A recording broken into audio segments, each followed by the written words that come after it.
Bismillahirrahmanirrahim. Assalamualaikum warahmatullahi wabarakatuh.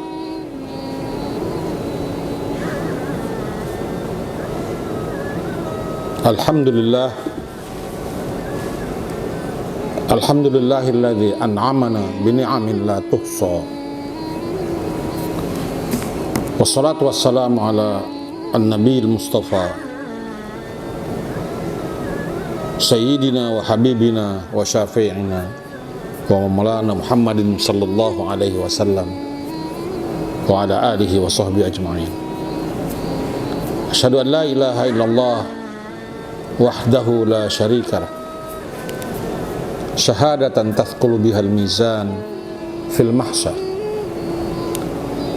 wa asyhadu anna Muhammadan abduhu wa rasuluh al-mab'uts ilal aswad wal ahmar.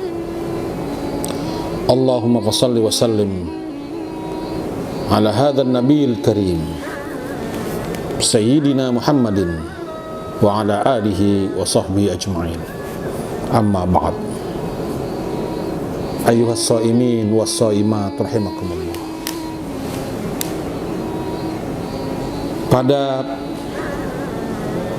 bagian yang sudah kita lewati atau bagian terdahulu, kita sudah bicara tentang hati, kalbu, peran dan fungsi. Oleh karena Islam menempatkan hati sebagai pusat energi manusia yang menggerakkan, mengarahkan semua aktivitas manusia, maka kita yang menjalani, yang menikmati produktivitas hati kita atau perilaku hati kita, kita punya kepentingan untuk mengenali, memahami kita atau potensi-potensi yang kita miliki. Shaimin dan shaimat rahimakumullah. Keadaan hati atau perilaku hati kita itu sangat terkait erat dengan kesehatan mental kita.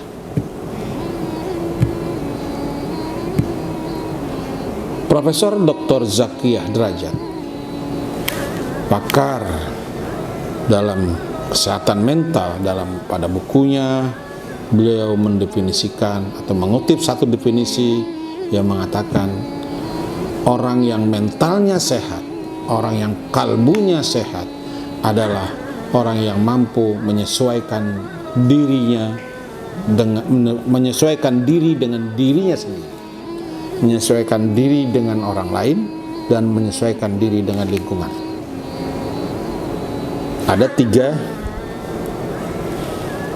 bentuk penyesuaian diri: menyesuaikan diri dengan diri sendiri, menyesuaikan diri dengan orang lain, menyesuaikan diri dengan lingkungan. Apa sih yang dimaksud menyesuaikan diri dengan diri sendiri?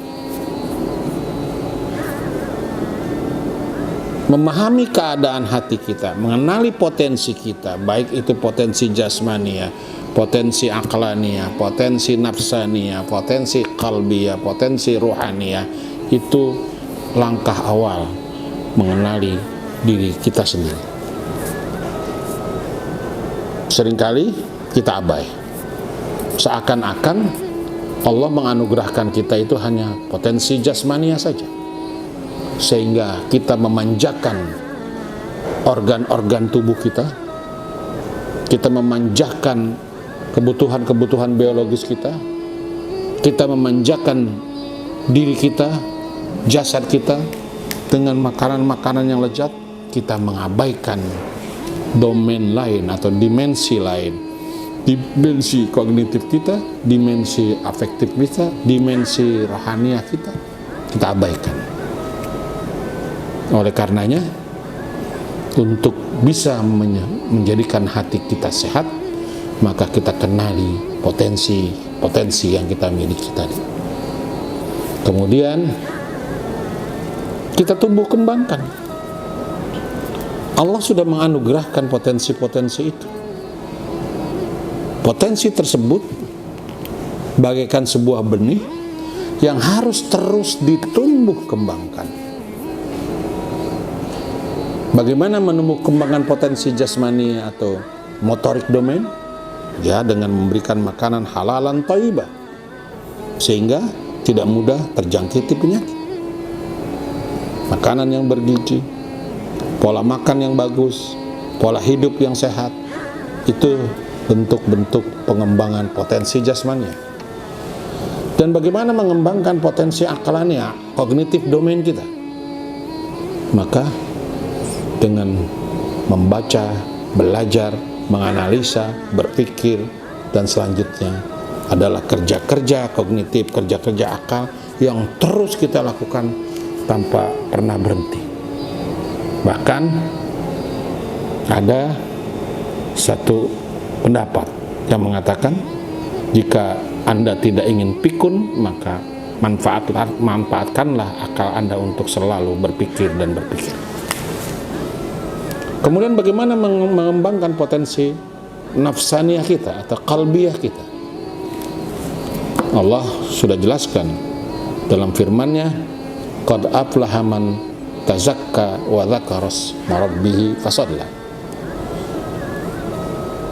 Kalbu kita atau rohani kita atau jiwa kita atau rohani kita itu adalah tempat di mana atau potensi di mana kita melakukan baik itu hubungan vertikal maupun hubungan horizontal. Kita bermi'raj pada saat sholat, pada saat puasa, seakan-akan Allah memperhatikan kita, mengawasi kita walaupun kita tidak melihatnya. Itu karena kita memiliki potensi itu,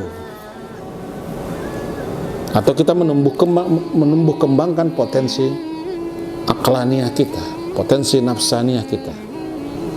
Maka orang yang mampu menumbuh kembangkan potensi nafsaniahnya, pada gilirannya akan dipanggil oleh Allah Subhanahu wa taala menghadapnya. Ya ayyatuhan nafsul mutmainnah, irji'i ila rabbiki radiyatan mardiyah, fadkhuli fi ibadi wadkhuli jannati. An-nafsul mutmainnah adalah jiwa di mana orang mampu mengembangkan potensi-potensi kejiwaannya, membersihkan segala macam amrad, penyakit yang ada pada jiwanya. Mudah-mudahan Ramadan dapat kita manfaatkan untuk mengembangkan potensi-potensi tersebut, sehingga kita termasuk hambanya yang bertakwa kepada Allah Subhanahu wa ta'ala. Demikianlah usikum wa nafsi bitaqwallah. Wassalamualaikum warahmatullahi wabarakatuh.